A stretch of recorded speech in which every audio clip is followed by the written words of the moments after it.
Welcome back to the final NEAR SDK series. If you wondered how blockchain calculate fees, gas for transaction operations and handle cryptographic operations behind the scene, today we learn about gas, calculating transactions operations, public key for cryptographic operations, CryptoHash and CatChuck 256 for data integrity, and prepared gas for check available resources. Let's start with gas. NEAR you need for measuring computational cost. Think of gas like fuel for your car. Every operation in your contract performance consumes gas. And you need enough to complete your journey. I'm going to write functions that show you how to monitor the gas usage in real time during contract execution. I'm creating a check gas status function that gives us a complete picture of gas usage. First, I call prepared gas to get the total attached to this function call. This like checking how much fuel was put in the tank. Next, I use used gas to see how much gas has been consumed so far in the execution. Then I calculate the remaining gas by subtracting used from prepaid. Notice I'm using as gas to display the value in gas units. Gas represents computational units in NEAR. Every operation calls gas. Storage, computation, function calls. Think of like fuel for your contract execution. Key gas concept. Prepared gas show total gas attached to the current function. Use gas show how much gas has been consumed so far. Gas management is crucial for preventing out-of-gas failures and optimizing contract performance. We'll explore it more in detail in the next video. Next is public key. Represent a cryptographic public keys for verification. Public keys are like your digital signature. They prove your identity without revealing your private secrets. Let me show you how to work with public keys for authorization and identity verification.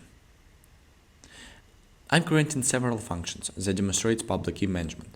The add authorized key functions adds the public key to the authorized list. This is like adding someone to your contract list of trusted identities. The verify signature functions show how to parse a string into a public key type and check if it's in our authorized list. I'm using a match statement to handle parsing errors gracefully.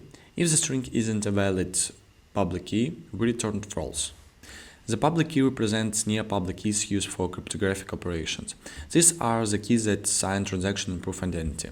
Common public key operation parse from the string using .parse public key, as we do use right now. Now let's explore CryptoHash and hashing for data integrity. Hashing is like creating a digital fingerprint for any piece of data. It's unique, verifiable, and tamper-proof. I will show you a verified document integrity using cryptographic hashing. I'm creating secure document functions that demonstrate hash-based verification. First, I convert the input content to bytes, use as bytes. Hashing functions work with raw bytes, not strings. Then I use CatChuck 256 to hash those bytes. CatChuck 256 is NEAR chosen hashing algorithm. It takes any amount of data and produces exactly 32 bytes of hash output. I convert the raw hash bytes into CryptoHash type using try-form. Then I just return it. Let me explain what hash is it. It's like a digital fingerprint for data. Just like your fingerprint uniquely identifies a hash, uniquely identifies any piece of data. Key hash properties. Same input always produces the same hash. However, a tiny change in input creates a completely different hash. Hello with a uppercase and hello with lowercase have totally different hashes. Any size input always produces exactly 32 bytes of output. One-way function easy to create a hash, impossible to reverse. Hash use cases is documented verification, proof content hasn't changed, unique identifiers, check IDs from data, and Melco trees and proof systems. We'll talk about it later. Okay, let's deploy our smart contract. For this I will write cargo NEAR deploy no init call, send. Yeah, it's successfully deployed. Right now we'll interact with our smart contract.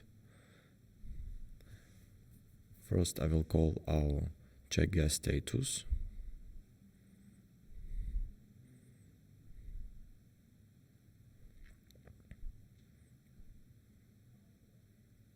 No arguments inside. Yep, testnet. Send. As you can see, the prepared how many, used how many, and remaining. It shows in gas units. It's like less than penny, even like less than 10% of penny. Okay, for right now I will call the add authorized key.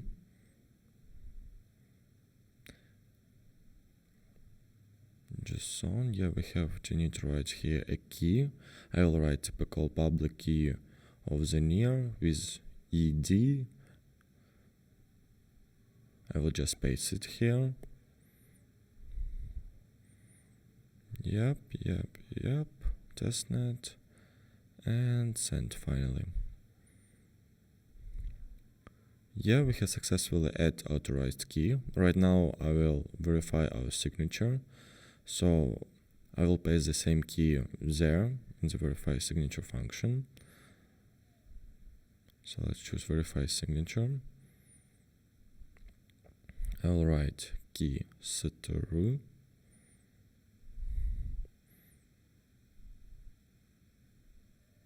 I will paste our public key. Yeah, you can see we got it true because it's the same key. So we verified our signature by the public key. Right now we'll go for secure document. We'll check what we will get if we type some content inside. Let's for content write just hi. And I need to mention that you will get the arrays. So it's not the whole number, it's just arrays of 32 numbers. It's how in NEAR works, kchuck 256.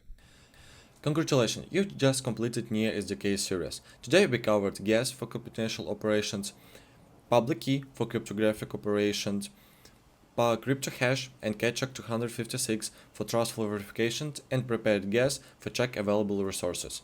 If this video helped you to understand Rust smart contracts, drop a like and write in the comments which part do you like the most. Hit subscribe button to follow your blockchain development journey with our smart contracts.